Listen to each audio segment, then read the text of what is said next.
Anytime you step off a plane in a country where you don't speak a word of the local language, you somehow already start to understand where to go. For instance, within seconds you find a toilet, grab your luggage, and catch the train to the city. You didn't study this language, you just know it. And here's the strange part.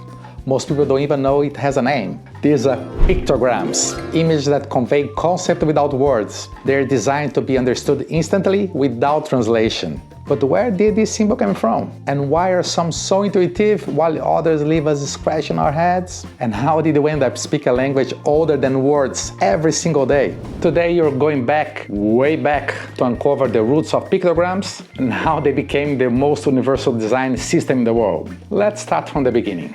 Long before alphabets, before printing presses, even before the idea of writing, humans were leaving marks that meant something. Imagine this, it's night, firelight flickers against the stone, you press your hand against a rock, blow pigments over it, next you paint a bison, a line of dots, a wounded animal. It's not art for art's sake, it's instruction. In the caves of Lascaux, dating back over 17,000 years, these paintings serve a purpose. This is where the herds pass in the spring, or even here's a good place for hunting. They don't form an alphabet, but they clearly tell a story, a shared understanding passed from the one generation to the next. And these are kind of the earliest pictograms. Simple shapes, packed with meaning, designed to be recognized at a glance. They weren't trying to be beautiful, they tried to be remembered. What makes these early marks so compelling is that they reveal the core human pulse, to translate the world into symbols. And why do some symbols just click? You see them once and you understand. No explanation, no language requirements. It's because our brains are wired for pattern recognition.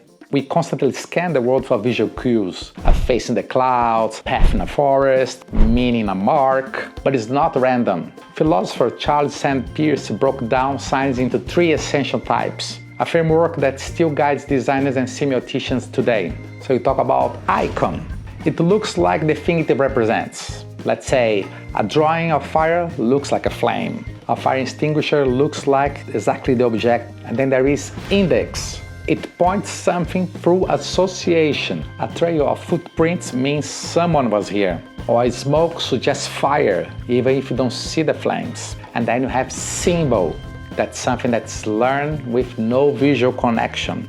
For instance, a skull with a crossbones. It doesn't look deadly at first, but somehow gives us danger message. Or radiation icon is very abstract, but you learn that along the years. So if you go to a place and see that in the door, probably it's not a place you're gonna get in. And most pictograms fall somewhere on this scale. Some start as icons, but evolve into symbols, the original context fading over time. For instance, the bulb, when you see this icon, probably associate with creativity, idea, and not about the bulb itself. Even familiar signs carry interpretation layers. A toilet icon usually shows gender figures, yet you read as a restroom, despite no toilet seat is in sight.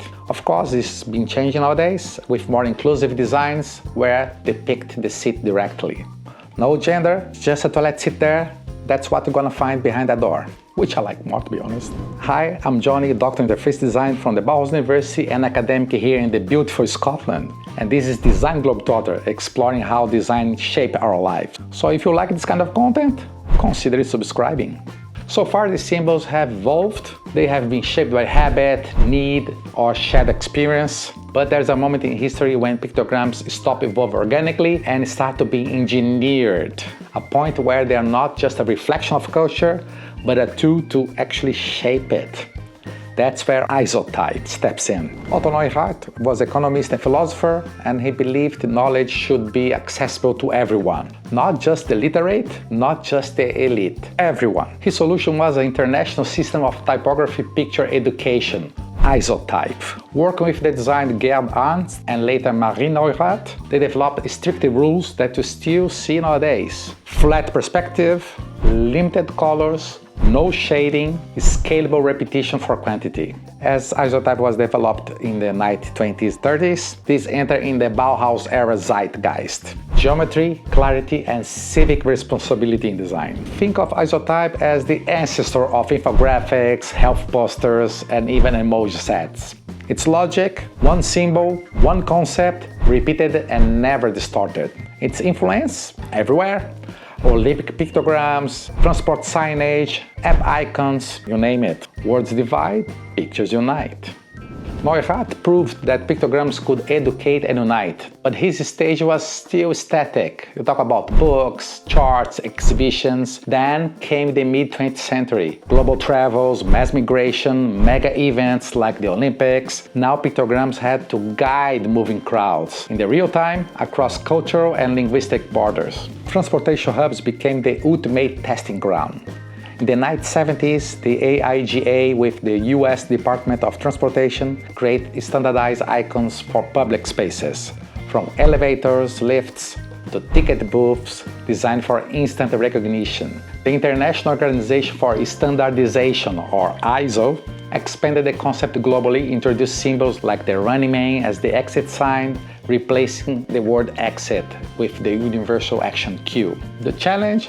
Balancing universality, legibility, and cultural neutrality. The best pictograms are researched, tested, and refined, invisible in their success. But in the late 20th century, our primary public spaces began shifting from physical terminals and city streets to digital screens.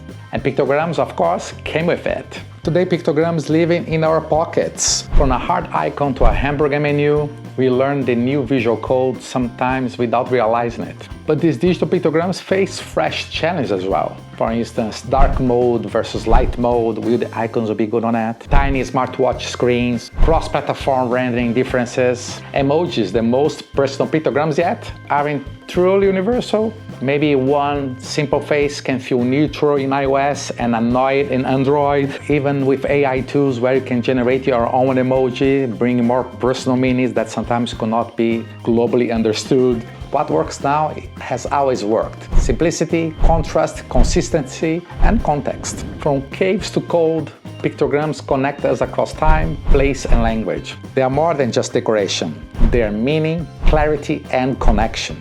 And next time you navigate a busy station or send an emoji, think about the quiet symbols guiding you. And if this video makes you curious about how design shapes our lives and you want to know more about it, check other videos in this channel. Thanks for watching and see you in the next one.